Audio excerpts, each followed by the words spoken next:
পূর্বস্থলী থানা এলাকায় ছাতনির বেনেকর মোড়ের কাছে রাস্তার ধারে প্রচুর পরিমাণে ভোটার কার্ড।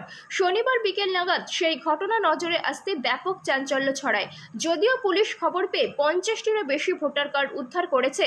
পুলিশ সূত্রে জানা গিয়েছে, পূর্বস্থলী 2 নম্বর ব্লকের ছাতনির বেনেকর মোড়ে SDKK রোডের ধারে এই ভোটার কার্ডগুলিকে পড়ে থাকতে দেখা যায়। ভোটার কার্ডগুলি যদি পুরনো হয় তবে এইভাবে রাস্তার ধারে কেন ফেলে দেওয়া হবে?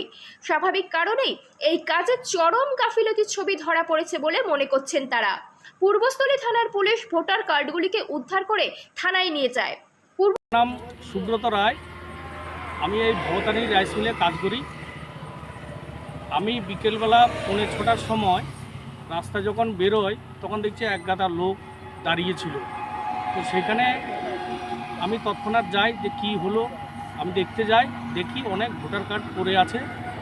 ভোটার কার্ড পড়ে থাকায় তখন আমি দেখি প্রশাসনের লোক এসে। পূর্বস্থলী থেকে প্রসেনজিৎ দেবনাথের রিপোর্ট, সুন্দর বাংলা নিউজ।